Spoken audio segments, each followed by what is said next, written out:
नमस्कार, स्वागत है आपका। इंडिया टीवी देख रहे हैं आप। आपके साथ मैं हूं प्राची पाराशर। वक्त है प्रहार का। 2 दिन पहले अल्मोड़ा के मारचुला में दर्दनाक बस हादसा हुआ था। इस दिल दहला देने वाले हादसे में 36 लोगों ने अपनी जान गंवाई। कई हिंदू परिवारों ने अपने घरों के चिराग को खो दिया। लेकिन अब बस हादसे को लेकर बेहद शर्मनाक बात सामने आई है। सोशल मीडिया पर मोहम्मद आमिर और जाकिर अली नाम के 2 शख्स ने बस हादसे में मारे गए लोगों का मजाक उड़ाया। मोहम्मद आमिर ने बस हादसे की दर्दनाक तस्वीर शेयर करते हुए लिखा कि happy Diwali, free home delivery लिखा है।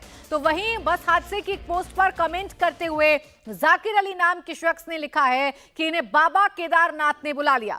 अब जरा सोचिए, यह हादसा कितना दर्दनाक था। जिन लोगों के साथ हुआ, जिन परिवारों ने अपनों को खोया, उनके दर्द का तो कोई अंदाजा ही नहीं लगा सकता। लेकिन इस हादसे की तस्वीर जिसने भी देखी, उसका दिल पसीज गया। यात्रियों से भरी बस करीब 150 फीट गहरी खाई में जा गिरी थी। बस की हालत देखकर आप अंदाजा लगा सकते हैं कि हादसा कितना भयानक था। लेकिन लोग किस तरह से इस हादसे का मजाक उड़ा रहे हैं, वो भी बेहद शर्मनाक है, अमानवीय है। 2 युवकों के कमेंट, 2 युवकों का इस तस्वीर को शेयर करना और उस पर आपत्तिजनक बातों का लिखा जाना, उस पर अपमानजनक बातों का लिखा जाना, अमानवीय बातों को लिखा जाना कई सवाल खड़े करता है।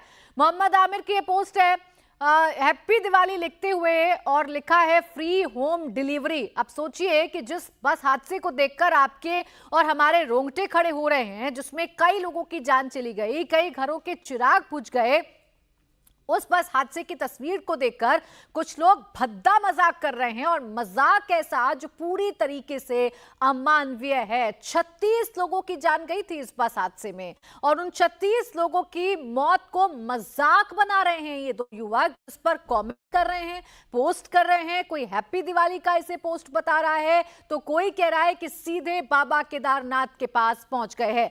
मैं आपको एक बार फिर से अल्मोड़ा बस हादसे की नफरती पोस्ट जो है वो दिखाती हूं। आप देखिए मोहम्मद आमिर और जाकिर अली खान ने क्या लिखा। आमिर ने लिखा happy Diwali, free home delivery. वहीं जाकिर ने लिखा कि बाबा केदारनाथ ने बुला लिया। ऐसे हादसे को देखकर जब हर किसी का दिल दर्द से भर जाता है, बस हादसे में शिकार हुए लोगों के साथ सहानुभूति होती है और यही मानवता का धर्म भी है। लेकिन इसी बस हादसे पर जब कुछ लोग मजाक उड़ाते हैं, हिंदू पर्व त्योहारों से जोड़ा जाता है और इस हादसे को लेकर मजाकिया अंदाज में पोस्ट करते हैं, तो सवाल यही है कि ये अमानवीयता आखिरकार क्यों की जा रही है, मानवता को तार तार क्यों किया जा रहा है। और क्या किसी बस हादसे को किसी भी धर्म से लिंक करना या किसी भी शख्स की मौत को एक धर्म विशेष से जोड़कर उसका मजाक उड़ाना ठीक है क्या? अल्मोड़ा हादसे पर नफरती पोस्ट करने वाले मोहम्मद आमिर पर उत्तराखंड पुलिस ने एक्शन लिया है। पुलिस ने मोहम्मद आमिर को गिरफ्तार कर लिया है। मोहम्मद आमिर नैनीताल के रामनगर का रहने वाला है। आमिर को सांप्रदायिक माहौल बिगाड़ने पर गिरफ्तार किया गया। तो वहीं दूसरे आरोपी जाकिर अली खान की पहचान भी की जा रही है।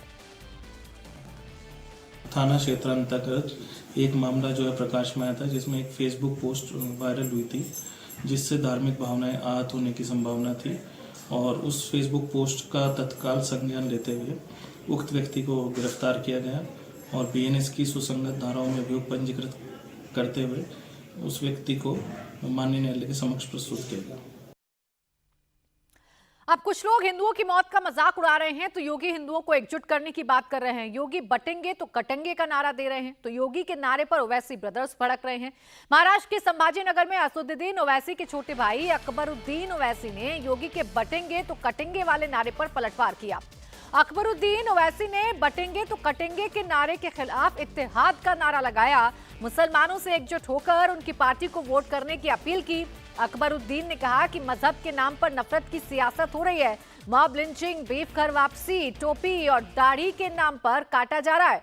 अकबरुद्दीन ओवैसी ने यह भी कहा कि वो मुसलमान हैं, इसलिए मुसलमानों की आवाज उठाते हैं। योगी आदित्यनाथ ने अपनी तकरीर में कहा कि बटोगे तो कटोगे। लोग काफी एतराज कर रहे हैं उस बात पर, मगर मैं ये कहूंगा,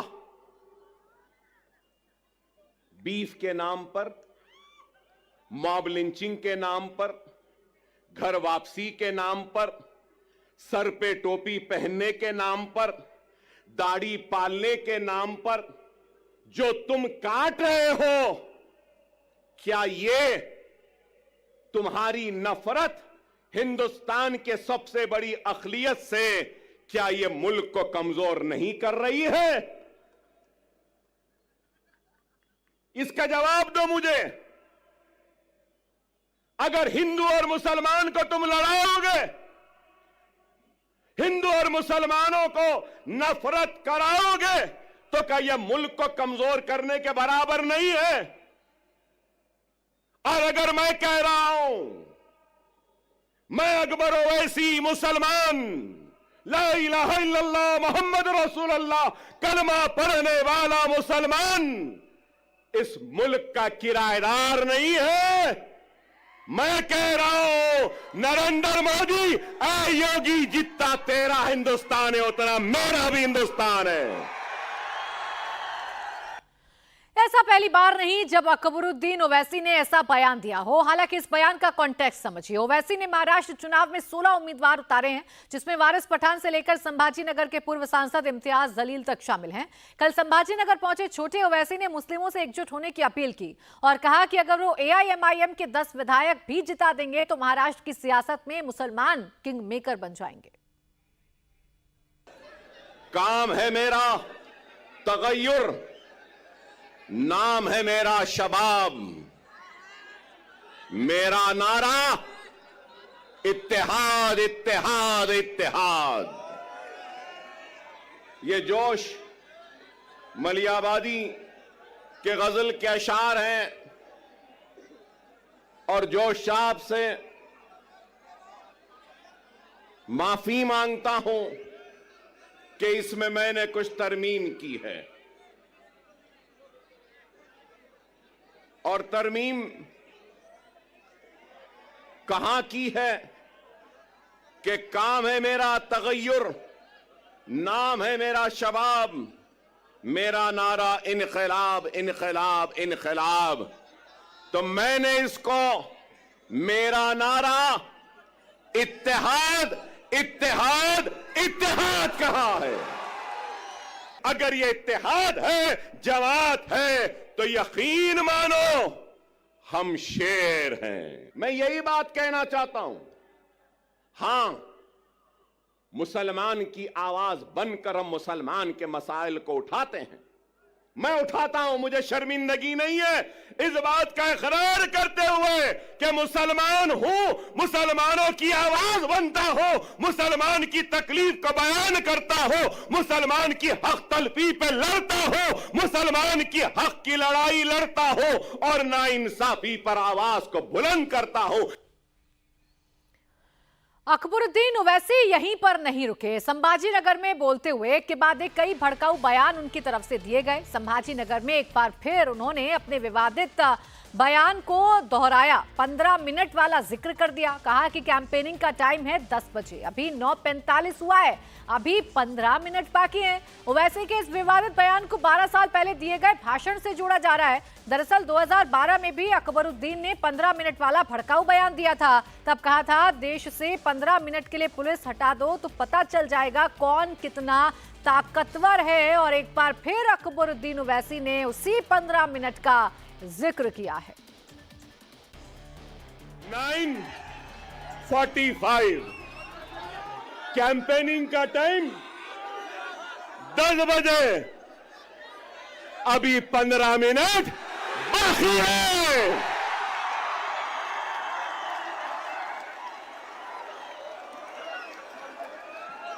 अरे भाई 15 मिनट बाकी है, सब्र करिए। ना वो मेरा पीछा छोड़ती है, ना मैं उसका पीछा छोड़ सकता हूं। चल रही है, मगर क्या गूंज है, नारे तकबीर, नारे तकबीर, नारे तकबीर। तो अकबरुद्दीन का अंदाजे बयान ये बताने के लिए काफी है कि 15 मिनट वाले बयान को वो अपने समर्थकों को याद दिलाना चाहते थे, अपने समर्थकों में जोश भरना चाहते थे, लेकिन इस बार जो तरीका था वो अलग चुना गया। आप देखिए, अकबरुद्दीन ओवैसी की ये जो रैली है या जनसभा है, ठीक मुख्यमंत्री योगी आदित्यनाथ के महाराष्ट्र जाने से पहले हुई है। आपको बताएं, अकबरुद्दीन ने योगी और मोदी को लेकर आपत्तिजनक बयान भी दिया है। क्या कहा उन्होंने, ये भी आपको सुनवाती हूं। अभी इम्तियाज जलील साहब बोले योगी आने वाला है। योगी योगी तेरे आने के बाद अकबर भी आने वाला है। मोदी तेरे आने के बाद अकबर भी आने वाला है। हम जवाब देंगे, जिंदगी गुजर गई चाय बनाने में, लेकिन चाय क्या होती है, कैसी बनती है। चाय चाय चाय की पत्ती, चाय की केतली, चाय का पानी, चाय का चूल्हा, चाय चाय चाय। हम बोलेंगे 20 तारीख को पतंग पतंग पतंग रहेगी। क्या रहेगी? पतंग रहेगी। तो अपने वोटर्स मुसलमानों को कैसे एकजुट करना है, ये अकबरुद्दीन ओवैसी बखूबी जानते हैं, और इसीलिए उन्हीं के बीच में जाकर कुछ ऐसा बयान दे रहे हैं, भड़काऊ बयान दे रहे हैं, जिसमें अकबरुद्दीन ओवैसी की चर्चा भी हो और उनके समर्थकों में जोश भी भरा जाए। छोटे भाई की तरह एआईएमआईएम चीफ असदुद्दीन ओवैसी ने भी महाराष्ट्र के धुले में रैली के दौरान पब्लिक को यूसीसी का डर दिखा दिया। देखिए जरा। महाराष्ट्र में कोई एक उठ के बोलता है, बीजेपी का नेता, मैं मस्जिद में घुस के मारूंगा। अब आप बताइए, उस पे केस तो बुक हो गया, मगर बोल रहा है मस्जिद में घुस के मारूंगा। आखिर महाराष्ट्र में इतनी छूट कैसे मिल गई इन लोगों को कि कोई एक समुदाय के मजहबी जगह के बारे में कहता है कि मैं मस्जिद में घुस के मारूंगा। आखिर क्या करना चाहते हैं महाराष्ट्र को ये लोग? क्या यहां पर आप दंगे कराना चाहते हैं मोदी जी? क्या करना चाहते हैं महाराष्ट्र में आप? फिर कोल्हापुर की मस्जिद की बेहुरमती कर दी गई। आखिर क्या हुआ वहां पर? कौन है उसके पीछे? फिर आप ये भी देखते हैं कि कोई एक फुला शख्स है, उन्होंने रसूलुल्लाह सल्लल्लाहु अलैहि वसल्लम की शान में गुस्ताखी करने की कोशिश की। उनके बाजू खड़े हो जाते हैं शिंदे और बोलते मैं इनके साथ हूं। अरे आप उनके साथ हैं या महाराष्ट्र के जनता और भारत के संविधान के साथ हैं? बताओ शिंदे। ओवैसी ब्रदर्स ललकार रहे हैं, तो आज महाराष्ट्र के चुनाव में योगी भी गरजने वाले हैं। थोड़ी देर में सीएम योगी महाराष्ट्र पहुंचने वाले हैं। महाराष्ट्र में आज योगी 3 रैलियां करेंगे। योगी का टारगेट विदर्भ रीजन है, जहां लोकसभा चुनाव में महायुति को काफी नुकसान हुआ। योगी की पहली रैली वाशिम, दूसरी अमरावती और तीसरी अकोला में होने वाली है।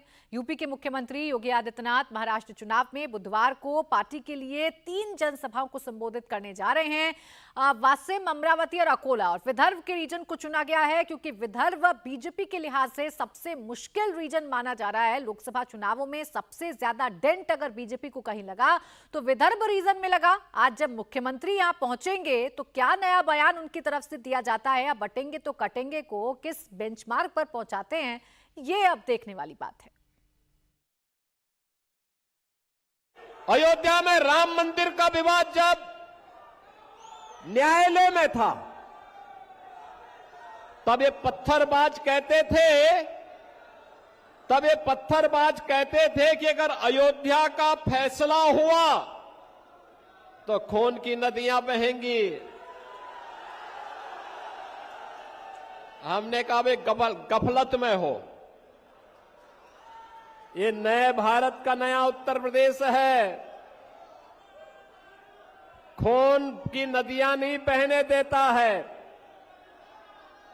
जो निर्दोष नागरिकों को, निर्दोष हिंदुओं को छेड़ता है उसको छोड़ता नहीं है। और बहनों और भाइयों, आज आप देखते होंगे यूपी में नो कर्फ्यू, नो दंगा, सर्वत्र है चंगा। वहां आज कुछ भी दंगा नहीं है, कोई उपद्रव नहीं है। बड़ी बड़ी शोभा यात्रा वहां निकलती है। हमारे जो माननीय करमवीर जी हैं, संगठन महामंत्री के रूप में यहां काम कर रहे हैं। ये इससे पहले यूपी में ही संगठन महामंत्री के रूप में काम करते थे और पश्चिमी उत्तर प्रदेश से आते हैं। वहां पर 4 करोड़ लोग कांवड़ यात्रा में भाग लेते हैं। 4 करोड़ लोग।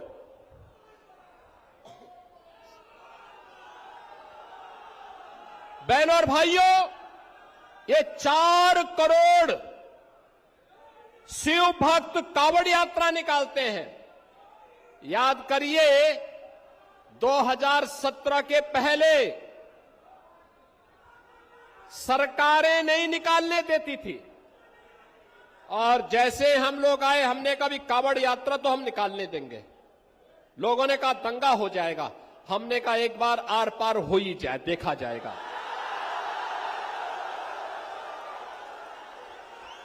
और बहनों और भाइयों, आप देखते होंगे 4 करोड़ लोग जाते हैं, तिनका नहीं हिलता और उल्टा हेलीकॉप्टर से पुष्प वर्षा करके पूरी यात्रा निकाली जाती है।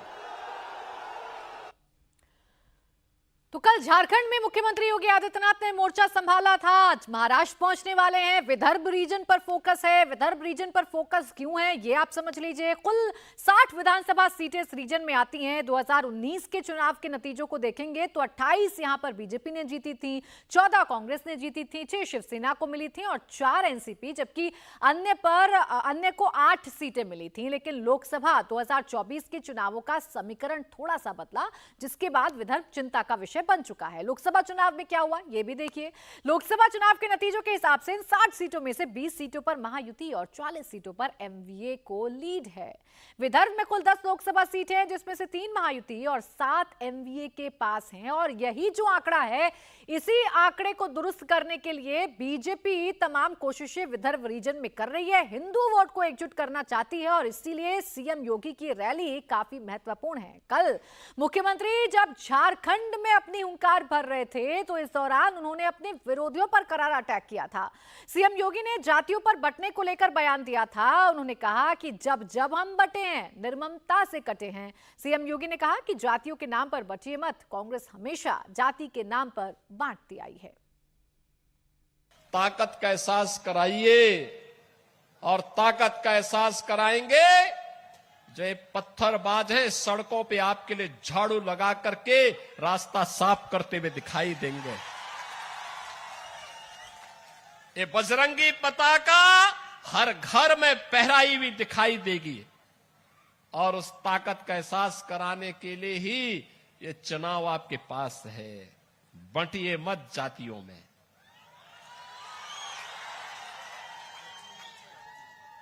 बंटिए मत जातियों में। ये जाति के नाम पर बांटने वाले लोग वही हैं जो लोग आपके नाम पर आपको जाति के नाम पर बांटेंगे, क्षेत्र के नाम पर बांटेंगे, भाषा के नाम पर बांटेंगे। और जब आपके ऊपर संकट आएगा, ये कोई आपके सामने नहीं खड़ा होगा, कोई भी आपके साथ खड़ा नहीं होगा।